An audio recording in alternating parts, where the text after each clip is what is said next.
Salve, salve, galera! Segundo tempo da nossa aula de hoje de biologia para vocês da terceira série do ensino médio noite. A gente está conversando um pouco mais com vocês sobre classificação biológica, especificamente sobre o grupo dos fungos, tá? No primeiro momento da aula, a gente caracterizou para vocês o que era esse grupo dos fungos, né? O tipo de células que eles apresentam e a principal relação ecológica que eles têm. São seres decompositores, tá? É claro que dentro dessa relação de decompositores, surgem algumas outras nuances, né? Como, por exemplo, eles, ao degradarem a matéria, tá? Eles podem liberar substâncias e isso pode favorecer o amensalismo, né? Que é isso, uma relação ecológica onde uma substância produzida por um ser vivo diminui ou afugenta, tá? Outros organismos de sobreviverem, tá bom? E isso é muito importante para a saúde. A gente vai já chegar nesse ponto aí da aula ainda hoje. Mas voltando para o aspecto de classificação, bora conhecer um pouco mais sobre esses grupos no aspecto de classificação e reprodução, tá? Então aqui a gente tem aqui, ó, na biologia, fungo é um reino, tá? Lembra lá com a gente, tá? Agora riscou, tá? Lembra lá com a gente o seguinte, tá? O tal reficofágio que eu já ensinei para vocês, né? Ré, fi, có, fá. Que é isso, professor? Não lembro de dizer aí, não. Vai voltar 2 aulinhas. E aí você entra na nossa primeira aula de organização biológica, tá? Cada círculozinho, cada quadradinho esse que eu tô fazendo é um grupo taxonômico, tá? E tem que ser nessa ordem, tá? Do mais geral para o mais específico, tá? Então, o reino fungi, tá aqui, ó. Reino, reino, tá? Dentro desse reino tem 5 filos. E é isso que normalmente a gente acaba trabalhando no ensino médio, tá? Quitrídeo micetus, tá? A gente escreve aqui, ó, quitrídeo. Esse CH, né, no português tem um som de QI, né? Quitrídeo micota, tá? São os quitrídeos micetus. O ascomiceto, basidiomiceto, zigomiceto e os deuteromicetos, tá? Aqui para o ensino médio eu vou apresentar para vocês esse cladograma que está ao lado, tá? Que tá mais didático para o dia a dia de vocês. Entram aí os Chytridiomycota, que são normalmente os fungos unicelulares, podem ou não ser flagelados, tá? A gente está observando aí a carinha dele, tá? Alguns organismos unicelulares vão estar tendo essa cara, tá bom? Os zigomicotas, eles são caracterizados pelos bolores.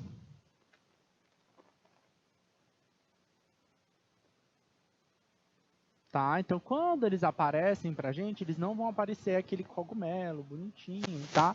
Os Chytridiomycota, eles não aparecem pra gente. A gente não consegue enxergar eles, pelo menos a olho nu, tá? A gente precisa de um microscópio, que foi o caso que eu mostrei pra vocês lá na primeira aula, tá? Quando a gente mostrou pra vocês as leveduras, tá? Os zigomicotas são os bolores, é aquele bolozinho que a gente vai observando, por exemplo, no pão, no queijo que está estragado, no feijão, tá? E, gente, na hora que o feijão estraga, o cheiro, meu filho, é um negócio que, para quem já deixou o feijão estragado, sabe que o negócio é difícil de tirar da casa, parece que impregna na casa todinha, né? Eles são do grupo dos zigomicotas, tá? Então, em geral, eles vão ter hifas, tá? Não são seres unicelulares, tá? Eles vão gerar aí, por exemplo, as hifas alongadas, todos esses 3 grupos. Zigomicotas, ascomicota, basidiomicota, formam as hifas, tá? Os micélios podendo ser reprodutivos ou não. Micélio, galera, é o conjunto de várias e várias hifas que a gente tem. As hifas são aquelas células bem alongadas, que podem ser ou não septadas, tá? No caso dos zigomicotas, essas hifas elas não formam um conjuntinho tão bem organizado assim, mas eles estão impregnados em toda a estrutura do alimento ou da estrutura que ele está digerindo, tá? Quando aparece a estrutura reprodutiva, aparece essa estrutura que parece aí um bolor, típica do bolor, tá? E ela é cheia de esporos, tá? Então, quando a gente corta aquela estrutura embolorada, a gente está meio que movimentando toda ela e ela meio que joga, espalha todos os bolores não, todos os esporos, tá? Que vão dar origem a novos e novos fungos, tá? Então, aquilo tudo está todo contaminado, tá bom? Os ascomicotas, eles têm esse formato aqui, formato que o pessoal fala de formato de saco, né, dos ascos, tá? Esse formato de saco pode estar típico, por exemplo, de alguns fungos muito valorizados na gastronomia, que é o caso das trufas. E atenção, não é a trufa de chocolate que você compra, tá? Então, é uma trufa, é um fungo propriamente dito, que é extremamente valorizado, é muito difícil de encontrar, tá? E não faz parte do nosso bioma, por isso ainda tornando essa estrutura ainda muito mais cara aqui para gastronomia. Então, só altos restaurantes muito chiques vão ter isso, e claro, da gastronomia francesa, que queira ou não, é muito super valorizado no mundo inteiro, tá bom? Por fim, a gente vai ter os basidiomicota, tá? Tá aí a cara do basidiomicota, certo? São os cogumelos, tá? Então ele vai ter esse formato, tá? Da casinha lá dos Smurfs, ou da casinha onde a lagarta da Alice nos Países das Maravilhas morava, tá? Então essa estrutura de cogumelo, do clássico cogumelo. Todos os fungos que têm essa estrutura de clássico do cogumelo é do basidiomicota. Lembrando que essa estrutura do cogumelo em si, que a gente até come, tá? Por exemplo, no champignon, tá? Que é mais comercial, tá? Dependendo da... O champignon também é uma base europeia, tá? Do cardápio europeu.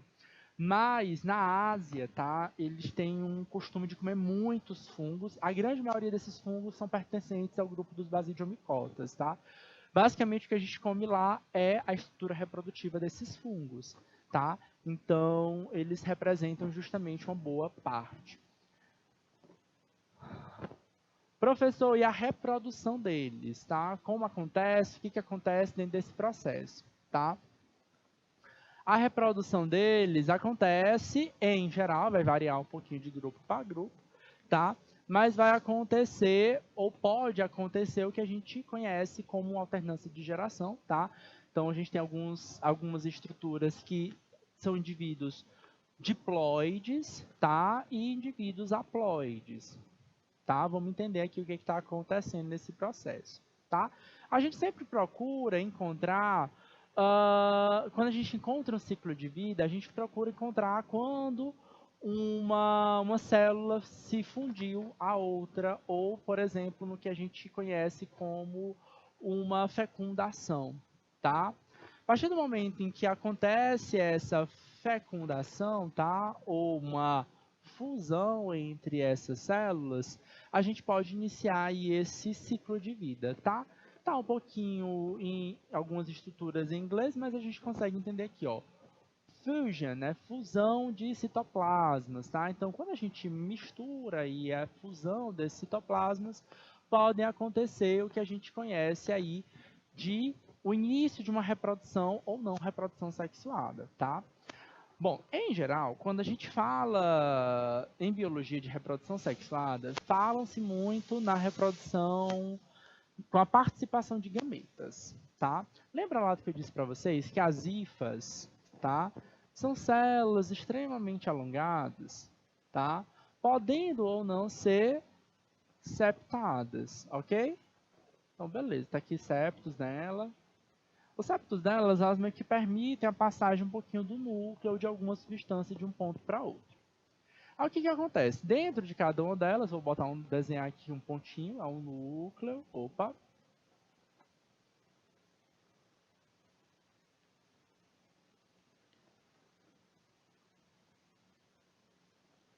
Tá aqui.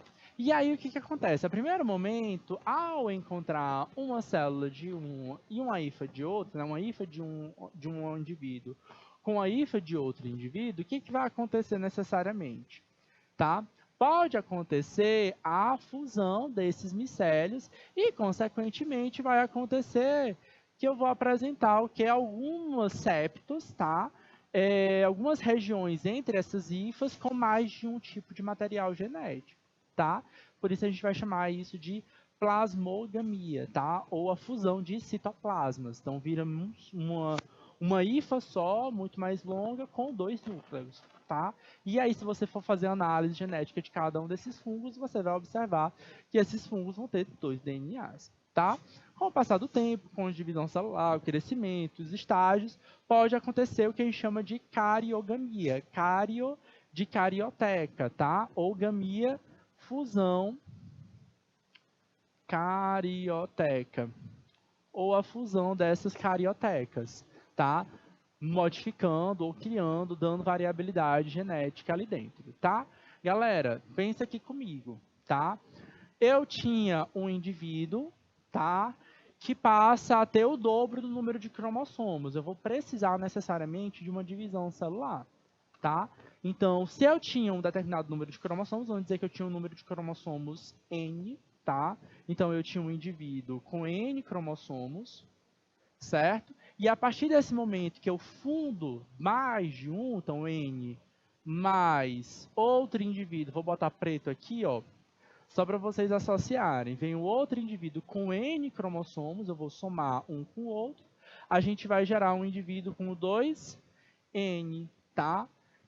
Isso aqui, ó, isso aqui, a gente está falando de fusão, de mistura de material genético, tá? Isso aqui a gente já conversou com vocês quando a gente estava falando sobre mitose, sobre meiose, tá? N são os indivíduos haploides, 2N são as células ou os indivíduos diploides, tá? Aqui é o ciclo haplobionte-haplonte, tá? E aí o que acontece? O indivíduo, de fato, produtivo, né, que vai gerar, precisa o quê? Crescer e se dividir. A divisão celular clássica dele aqui, para a geração de esporos, de novos indivíduos, é a divisão de meiose, desculpa, tá? Que divisão é essa, professor? A divisão que vai gerar uma célula mãe, gera 4 células filhas idênticas. Não, professor, com a metade do número de cromossomos. Se eu tinha N com a metade de 2, 1. N, certo? Só que esse N agora não é o primeiro N, tá? Não é mais o mesmo número de cromossomos. Já é um número de cromossomos misturados, certo? Dando mais variabilidade. Essa é a parte da reprodução chamada reprodução sexuada. Embora podendo ou não ter a formação direta aí dos gametas, tá? A gente vai ter um grupinho que vai ter os gametas bonitinhos, que é o caso do grupo dos Chytridios micotas, tá? Que aí eles têm uns gametinhos bem bonitinhos, parecido aí com a maioria dos gametas de alguns outros seres vivos, tá bom? Os esporos, eles vão ser dispersos na natureza, tá? Por exemplo, eles são dispersos naquele bolor do pão, ou na base, ó, saindo aqui, ó, de baixo desse cogumelo, eles são dispersos, tá? E aí eles vão ser dispersos, principalmente, dispersão dele é pelo ar, principalmente, tá? Eles vão chegar a uma outra superfície que é do interesse dele e vão crescer e vão se reproduzir bonitinho, ok? Aí, chega no lugar, ele vai germinar e ele vai crescer novas e novas hifas, tá?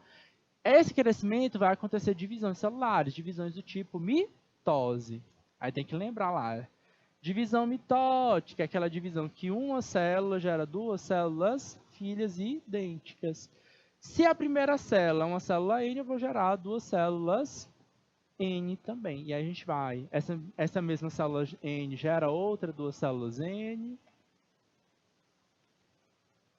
E aí, ó, a gente reinicia o ciclo. Tá bom? Pode acontecer de não precisar ter reprodução sexuada. Aquele mesmo micélio sozinho, sem precisar entrar em contato com outros fungos, tá? Às vezes, justamente pelo fato de eu não encontrar outros fungos da mesma espécie, lembra a primeira coisa que eu falei para vocês quando a gente falou sobre classificação biológica, tá? O que é espécie? Vamos voltar aqui, ó. Reficofage. O que a gente coloca e agrupa no indivíduo das espécies? Organismos morfologicamente similares que conseguem se reproduzir gerando o quê? Descendentes férteis. quero que vocês voltem 2 aulas anteriores, eu até dei o exemplo para vocês lá do cavalo com a mula, né? No caso com o burro, que gera a mula, né? Então, nesse caso ali, o indivíduo que sai daquele fruto é um indivíduo híbrido, é um indivíduo infértil, ok? Nesse caso aqui, se o fungo não encontra alguém da sua própria espécie, ele não vai conseguir se reproduzir. Tá? A ideia é que você encontre alguém para se reproduzir gerando descendente fértil. É o cavalo encontrar a égua, que é da mesma espécie, para gerar o cavalinho ou a eguinha, tá bom? Então, os esporos dos fungos, e aí, não vai para lugar nenhum? Não, querido.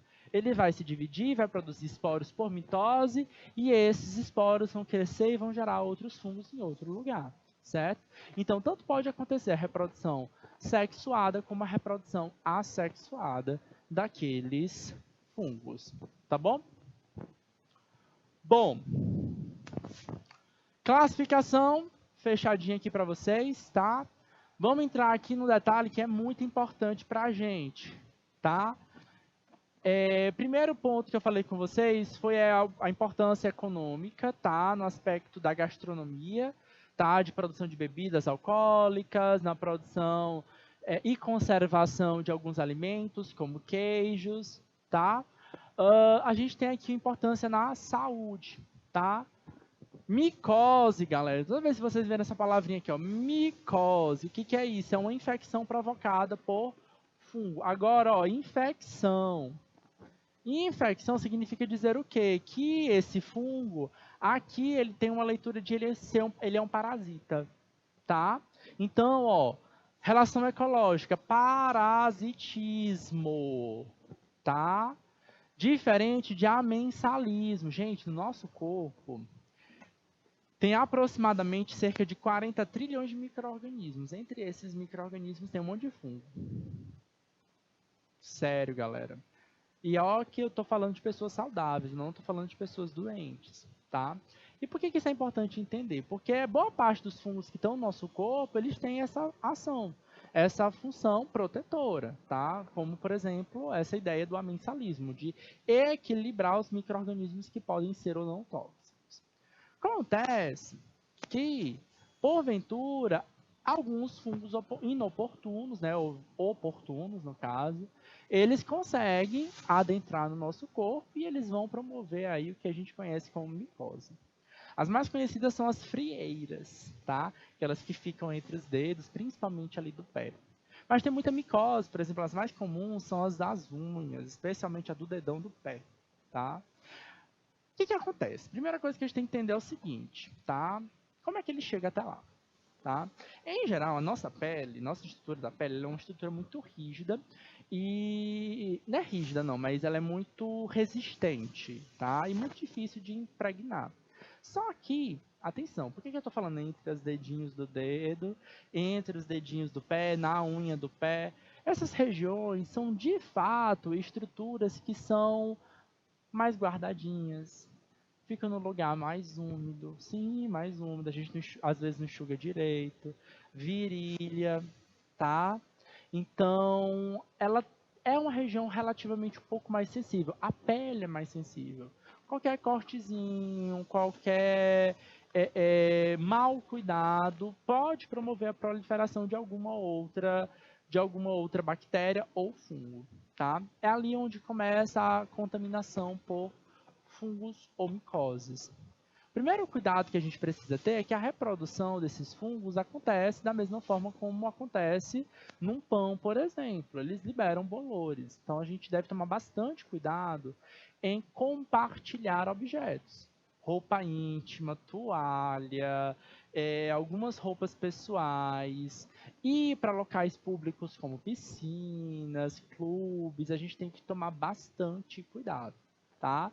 E sim, beleza, vou deixar de viver por isso, vou deixar de curtir minha vida, vou deixar de ir pro clube? Não. Mas eu preciso me cuidar muito pra quê? Tô indo pro clube, o que a gente faz? Bota o sunga, bota o biquíni e fica lá horas e horas com aquela roupa molhada durante muito tempo. Vai fazer isso? Não, cara. Te cuida, te seca, troca a tua roupa, tá? bota uma roupa seca, porque é isso que eles gostam, os fungos, um lugar quentinho, fechadinho e úmido para poder proliferar e crescer. O sapato é algo do tipo, socialmente a gente meio que precisa usar o sapato, né? Calçado fechado, às vezes até por ordem de segurança do trabalho, tá? Então aquele calçado fechado é ótimo, maravilhoso para proliferar fungos, né? E eles normalmente acometem nas unhas porque a gente corta as nossas unhas, tá? E aí a gente corta a unha de mau jeito, fica aquela feridinha no lugar, fechado, abafado, não secou direito o pé, elas vão crescer, elas vão pegar aquela... Por isso a gente fala que é uma doença oportunista, tá? Porque elas vão pegar essas oportunidades e se adentrar. E aí, galera, é que nem bolo de pão, tá? Eu corto lá a fatia externa, passo uma pomadinha, parece que melhora, e aí, quando pensa que não, volta, tá? Então, é um processo difícil, tá? De controlar, é uma doença que é difícil de controlar. Tá aqui a imagem para vocês observarem um pouquinho dessas micoses, tá? Micose na pele, tá? Tem as frieiras do pé, tá? Ficam entre os dedos, nas unhas, tá? Tem imagens aí um pouquinho mais fortes, mais pesadas aí para vocês encontrarem e adotar e se cuidarem bastante. Outro ponto, aqui a gente já vai entrar nos exercícios, mas outro ponto que eu gostaria de chamar a atenção para vocês está associado às micoses e à saúde, tá? Em que aspecto, galera? Atenção. No aspecto da produção de antibióticos, tá? Eu até fiz um breve comentário na primeira aula, tá? Os primeiros antibióticos que surgiram por conta de um erro, tá? De alguns cientistas. Muita ciência, muitas descobertas científicas acontecem em erros, tá? Deu um erro aqui, e aí o cientista com aquele olhar crítico, ele percebeu, ele disse, opa, pera, tem uma coisa interessante aqui, tá? Então, o que o cientista estava querendo saber? Ele estava trabalhando com algumas bactérias, crescendo essas bactérias em culturas, tá? Em placas de Petri, e porventura essas placas de Petri foram contaminadas com fungos, tá? Especialmente os fungos do gênero Penicillium, tá? E esse grupo desses fungos penicílios, né, hoje já se sabe, né, que esses grupos eles produzem, tá, substâncias que a gente conhece hoje, foi adotada e chamada de penicilina. O que aconteceu? Foi contaminado, né? A pesquisa científica do mesmo era basicamente o crescimento da bactéria. Quando ele foi contaminado, aquele material tinha que ser descartado, e foi descartado. Só que ele prestou atenção, antes de descartar o material, ele prestou atenção que onde tinha fungo, a bactéria não conseguia crescer. Ele, opa, peraí, que tem uma coisa estranha. Tá? Hoje a gente entende que isso é um processo de amensalismo, tá? Hoje os fungos são muito importantes para o processo de produção de antibióticos, tá? E não é só a penicilina, a gente tem vários, bezetacil e tal, e tantos outros que tem o processo da biotecnologia, tá? Então cuidado. Alguns antibióticos são sintéticos, são produzidos quimicamente por processos químicos e outros são produzidos através de biotecnologia, como a extração de alguns micro-organismos, que é o caso dos fungos, tá? Quando a gente tiver essa relação direta aí de fungos com o amensalismo, com a diminuição ou a impedimento do crescimento de outros organismos, a gente está falando da relação ecológica de amensalismo. É muito importante ela para o processo econômico, né? E claro, de saúde, tá? Outro ponto sobre infecção, tem fungo que infecta planta também, então é muito difícil tratar, certo? Então, quem trabalha com agronomia, com produção de... Agora, claro, tá, gente? Quando a gente pensa em infecção, a gente vai pensar no seguinte, tá? Parasitismo. Cadê a borrachinha? Quando a gente pensa em infecção, a gente pensa em parasitismo. É uma relação ecológica, tá? Normalmente os parasitas eles buscam hospedeiros específicos. O fungo que causa candidíase, tá? É um tipo de micose que pode ser transmitido inclusive por contato sexual, tá? Então muito cuidado, usem preservativos, tá bom? É um tipo de IST, tá? E é engraçado, porque é uma doença que é transmitida por contato sexual, mas muitas vezes ela aparece, por exemplo, na nossa boca, tá? Então ficam as manchas brancas na boca. E aí aquela coisa, tá? Como a gente quer ou não, a gente escova o dente bem direitinho, muitas vezes isso fica mascarado, tá? Tem uma outra doença, tá? Que aí normalmente é dentista que acaba diagnosticando, tá? Existem algumas formas de você diagnosticar se a pessoa está com HIV, tá? Ou se ela está doente com AIDS, né? Uma dessas características é a candidíase, que fica muito marcada na boca, né? Então a boca fica toda esbranquiçada, cheia de bolores brancos na gengiva, na bochecha, por trás da bochecha, certo? E aí é aquele primeiro sinal, pelo menos a candidíase está se marcando e está se caracterizando. O corpo, ele combate diretamente aquele organismo, o do fungo da candidíase, mas se ela está se manifestando ali, tão claro e evidente, talvez o nosso sistema imune esteja abatido. Lembra lá que AIDS, galera, é o vírus da imunodeficiência, ele baixa a nossa imunidade. E aí outras doenças oportunistas se aproveitam desse espaço, tá? Então, é um dos cuidados que a gente deve ter bastante, tá bom? Mas às vezes aí é um olhar, tá? Que a gente precisa ter. Mas puxando aqui essa deixa, parasitismo, normalmente essa relação ecológica de desvantagem, tá? Um ser vivo se aproveita de outro e esse outro, ele é um hospedeiro definitivo, tá? Normalmente é específico, tá? Um fungo de uma planta não vai afetar o ser humano, um fungo de um animal não vai dificilmente vai afetar outro, mas a gente evita, toma cuidado, tá? Tem fungo que afeta a planta, tem fungo que vira praga de planta. Aqui no Brasil a gente tem um grande problema com plantação de cacau, tá? Que afeta o plantio da planta do cacau, que a planta é o Theobroma cacau, que afeta a produção de cacau. Cacau, gente, é chocolate. Vai fazer o chocolate, né? A partir dessa planta, a partir da semente, das amêndoas desse fruto, tá? A gente produz chocolate. E aqui no Brasil já foi o maior produtor do mundo de cacau, e desde um surto grande que a gente teve de uma doença de fungos, né, conhecido como vassoura de bruxa, tá? Muito foi afetado e prejudicado. Já vou mostrar para vocês formas de plantio diferentes que são apontados como técnicas diferentes, até mais ecológicas, tá bom? É o sistema de Cabruca. Mas, tá? Não, nem só de parasitismo, nem só de amensalismo, nem só de aposematismo vivem os fungos, tá? Eu também posso ter uma relação mutualística de fungos, tá? Tem duas outras relações de mutualismo de fungo que eu acabei não colocando no material, mas eu não vou deixar de falar para vocês, tá? Duas não, só mais uma. É o mutualismo, tá? É aquela relação, galera, que é do ganha-ganha, tá? É vantagem para os dois lados. Tem uma relação de fungos com algas, tá? Eles vão formar os líquens, certo? Essa relação é uma mutuação, um mutualismo obrigatório, certo? E a gente tem uma relação mutualista não obrigatória entre raízes de plantas e alguns fungos, que eles chamam de micorrizas, tá? Então, é aquela relação, um dá uma coisa e o outro dá outra. Por exemplo, no fungo com as microalgas, o que eles fazem? As microalgas fazem fotossíntese, fornecem o alimento, enquanto os fungos fornecem uma estrutura para aquelas microalgas viverem, tá?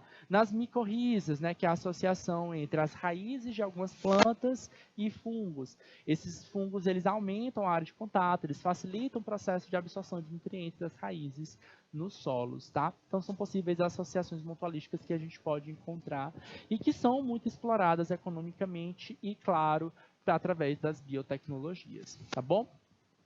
Galera, bora pegar esses últimos minutinhos agora, tá? A gente tá com 16 minutinhos sobrando, para a gente praticar, exercitar. Tem 5 questõezinhas aqui para a gente conversar e discutir. A grande maioria questões do Enem, tá? Então fica ligado, porque o Enem cobra isso também pro dia o Enem cobra isso de vocês. Enem de 2005, tá? Foram publicados, tem alguns Enems mais novos, viu? Foram publicados recentemente trabalhos relatando o uso de fungos no controle biológico de mosquitos transmissores de malária. Observou-se que o percentual de sobrevivência dos mosquitos anófilis após a exposição ou não às superfícies cobertas com os fungos subitamente pesticidas ao longo de 2 semanas. Os dados obtidos estão presentes no gráfico ao lado. No grupo exposto aos fungos, os períodos em que houve 50% de sobrevivência ocorreu entre os dias. Olha lá a perguntinha, comando. No grupo exposto aos fungos, o período em que houve 50% de sobrevivência ocorreu entre... Essa questão aqui ela é uma questão mais de análise de gráfico do que uma questão propriamente de fungos. Tá, beleza, 2005, mas ela tá aí pra gente, tá? Então, o que está acontecendo aí, galera? Preciso ter uma análise do nosso comportamento, tá? Esse gráfico está mostrando a relação entre porcentagem de sobrevivência, tá? Primeiro eixo aqui, ó, certo? Vamos botar de vermelhinho para os nossos alunos acompanharem, tá? Então, a gente tem o primeiro eixo aqui, ó, porcentagem de 0 a 100%, certo? E a segunda, a gente vai ter, ó, dias de exposição, certo? E aí, a gente tem 2 linhas aqui mostrando para a gente. A primeira é a dos quadrados, que vai mostrar os mosquitos não expostos aos fungos. E, por fim, a gente vai ter os mosquitos que são expostos aos fungos. Vamos voltar para a pergunta só para entender direitinho o que aconteceu. Ó. Observou-se o percentual de sobrevivência de mosquitos a enófilis após a exposição ou não a superfícies cobertas com fungos.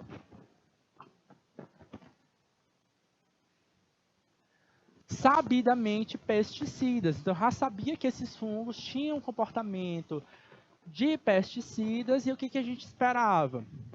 Que os fungos que que os mosquitos que foram expostos, certo? Tivessem ali uma queda, tá? Foi isso que aconteceu? Não sei, tá? O que ele quer? Qual a pergunta? O que ele quer, galera?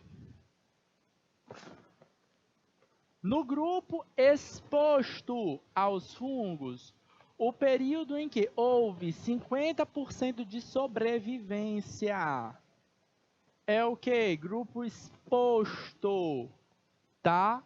É o grupo, ó, 50%. Galera, só vou procurar aqui, ó, 50%. Isso vai acontecer em que momento? Em que dias? Olha lá, ó. Que dias é que acontece? A gente vai ter, ó, entre os 8º e 10º dia, certo? Então, aí é o momento que vai ter, certo? Mosquitos expostos, tá bom?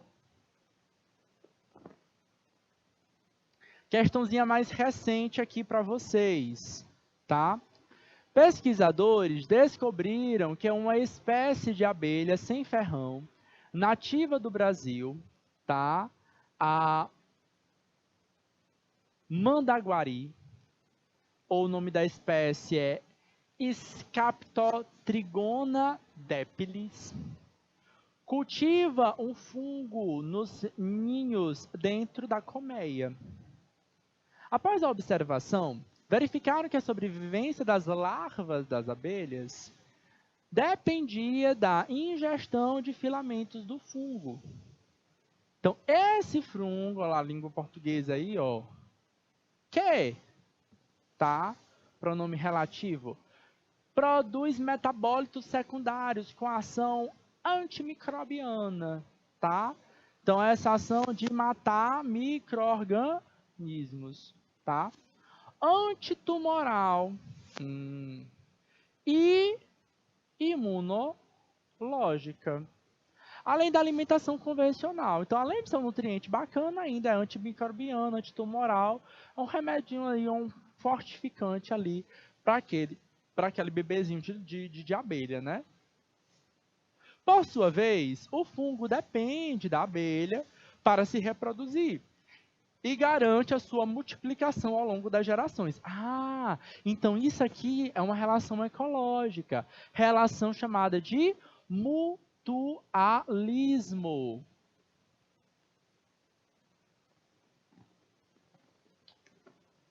Borrachinha, canetinha, mutualismo. Por quê, professor? É uma relação de ganha-ganha.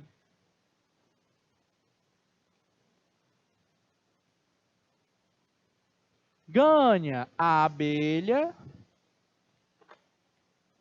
que fica protegida, imunizada e alimentada e nutrida, e ganha o fungo, que se alimenta, se nutre, se reproduz e garante sua multiplicação.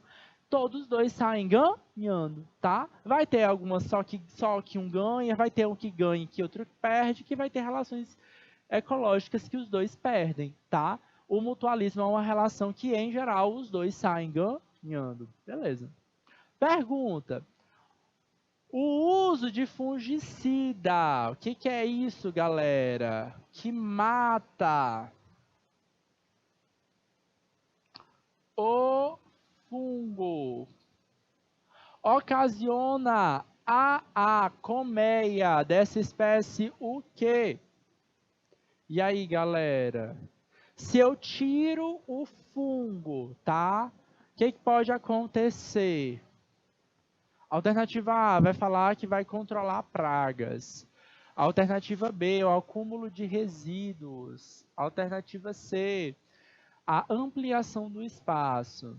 Alternativa D, redução da população. Tá? E a alternativa é o incremento de alimento. Galera, estou matando o fungo. Esse fungo está oferecendo, ele é praga? Não, professor, ele não é praga. Ele é um cara legal para essas abelhas. Então não estou controlando praga. Cancela essa, tá? Galera, está acumulando resíduo? Não, pelo contrário. Os resíduos que teriam aí, que seriam antimicrobianos, antitumoral, imunológicos, estão sendo perdidos. A colmeia vai aumentar o espaço entre elas? Dificilmente, né? Esses fungos são seres microscópicos, tá? Então, a sua desaparecer não vai alterar tanto esse espaço assim. Agora, a colmeia vai reduzir a sua população? Provavelmente. Por quê? Porque quem controlava de fato a praga era esse fungo. Porque se acontecesse contaminação por bactérias, por outros micro-organismos, quem estava controlando e ajudando a sobrevivência dessas larvas de abelha era o fungo. Então, quem de fato controla a praga é o fungo. E se não está tendo um agente que controla essa praga, a colmeia reduz a sua população. A alternativa correta aqui, ó, a alternativa D. Beleza? E 2, ó, também aqui, ó, incremento de alimento. Não, o fungo também era o alimento, ele nutria essas abelhas. Também isso, porventura, pode ser um problema. Mais uma questãozinha aí de fungos. Vamos conhecer uma realidade aí do tal do cacau que eu estava comentando com vocês. Olha lá, ó. Na região sul da Bahia, o cacau tem sido cultivado por diferentes sistemas, tá? E aí eu faço aqui até a menção para vocês lerem Jorge Amado. Vou deixar aqui anotadinho, canetinha, tá? Leitura de Jorge Amado. Autor de diversos romances, tá? Aí do começo do século XX, mais ou menos, meados do século XX, tá? Ele escreve romances como Tieta, Gabriela Cravo e Canela, que mais? Capitães da Areia, tá? Alguns deles viraram filmes, outros novelas, tá? Tieta, não tenho certeza, mas Gabriela se passa na região sul da Bahia, especialmente em Ilhéus, e retrata a era de ouro da produção de cacau aqui no Brasil, justamente nessa região, tá? Então, vocês podem fazer um link aí com literatura, com sistema de plantio, com biologia, com geografia e com história, tá? Então, é interessante vocês mesclarem um pouquinho essas relações, tá? Boa parte das obras de Jorge Amado são muito trabalhados com o pessoal que quer trabalhar e estudar com direito, tá? Então, alguma questão que possa trabalhar um pouquinho os direitos humanos, por exemplo, no aspecto lá, por exemplo, do ECA, né?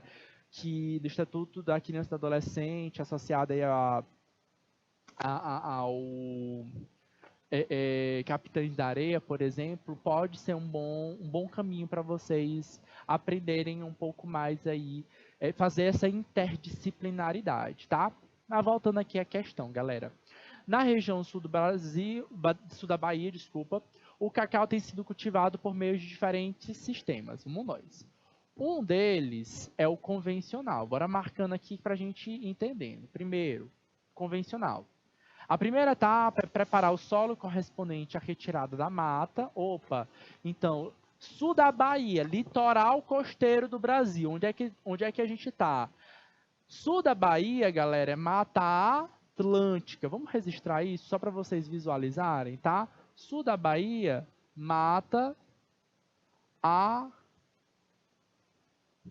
Atlântica, certo? Região costeira, muita umidade, próxima ao mar, beleza?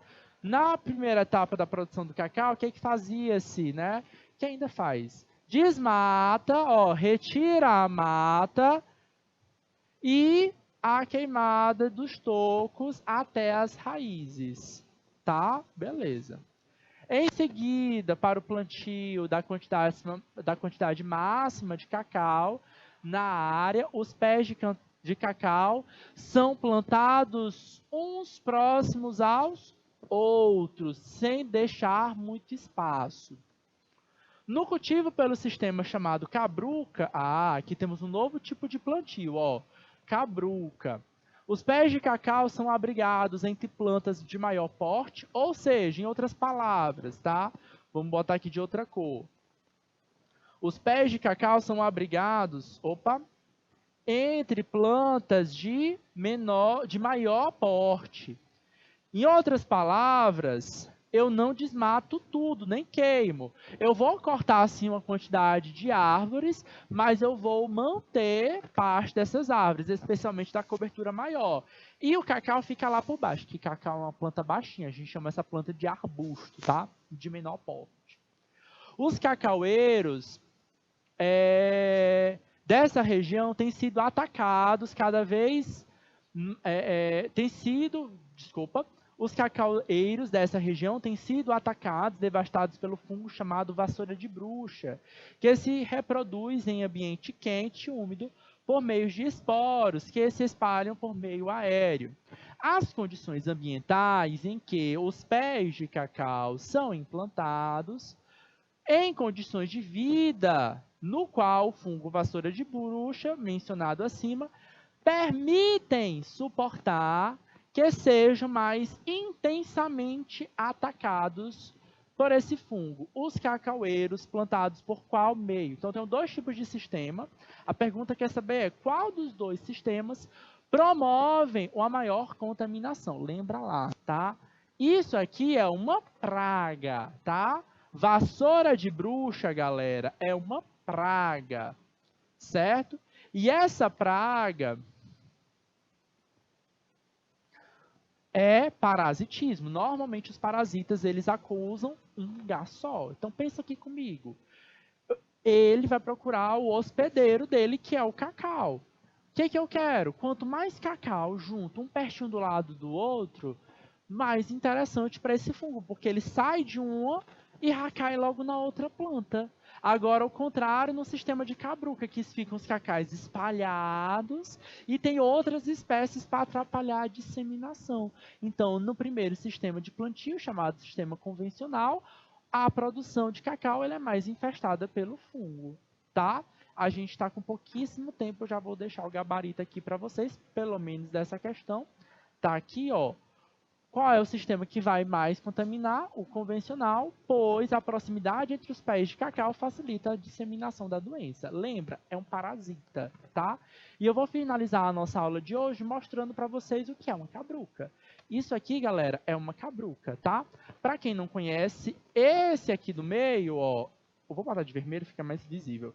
Isso aqui é um pé de cacau, pequenininho. Observa que atrás as nossas plantas maiores são as plantas da Mata Atlântica protegendo essa plantinha, tá? E aqui, ó, tem até os cacaizinhos, os cacaus, Theobroma cacau, certo? O fruto, tá? Que é suculento, gostoso, dá para fazer suco da polpa dele e a gente aproveita a semente para poder fazer as amêndoas torradas, tá? Aqui novamente, ó, as árvores lá em cima no topo, o cacauzinho aqui, ó.